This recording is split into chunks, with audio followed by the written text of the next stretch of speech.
Okay, so since we are interested in new materials, and also especially in new quantum materials, so we are developing the material. So if you have a nice material, it's far away from making a computer out of this, because the computer is very complex. But still, very often the important building blocks of these computers are relying on new quantum materials. And this is what we are interested in, to find these materials which show properties which are needed to maybe store data or to manipulate data, so have the materials which have exactly the right quantum properties, which can be then one small ingredients, but maybe the essential ingredients of such a computer. I would say, so materials have certain properties, and before we try to characterize the materials by certain structural motifs, like related to the symmetry. And nowadays, with the totally new concept of topology, we can put them in different boxes, which helps us then to choose the right material, for example, for quantum computing.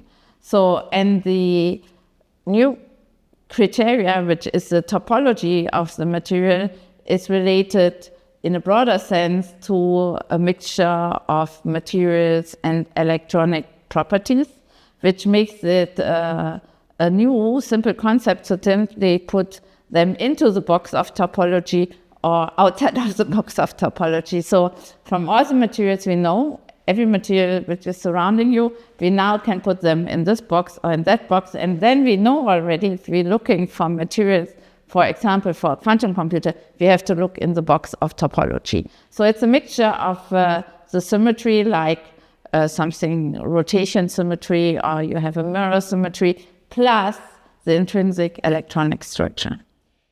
Yeah, this is a nice thing of the concept of topology, and especially the topological quantum chemistry, is that now with a few steps on calculation, so people can predict the properties, different properties, including properties for quantum computing, but also for other maybe promising future application, even for properties like energy conversion.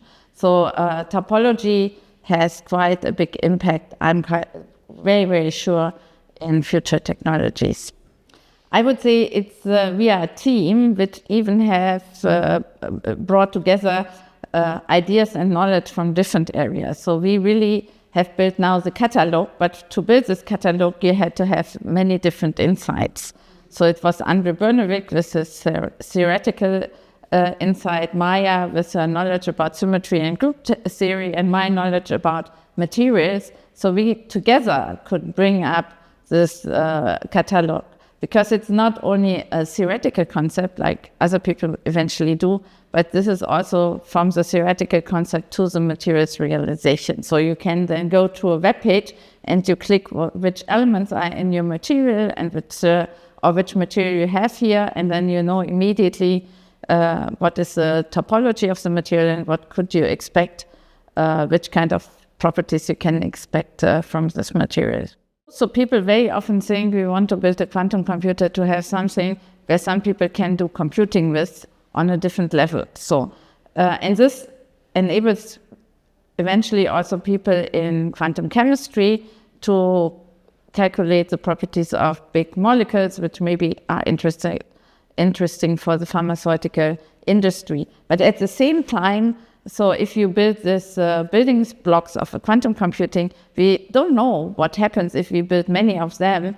There might be new fundamental properties appearing which we even don't have in mind now. So there are many directions by applying the quantum computer, but even by building these building blocks all together, so you might have impact to basic science. My impression is even in the US, it's like already very difficult to find young people in the fields, because since now companies are interested in people who were trained as scientists in quantum technology in a broader sense, even quantum materials. So now, so these people from industry are competing with us who are looking for people for science, the next generation of professors. So I would say it's already very, very popular, and there's a lot of competition to attract the best and smartest young people.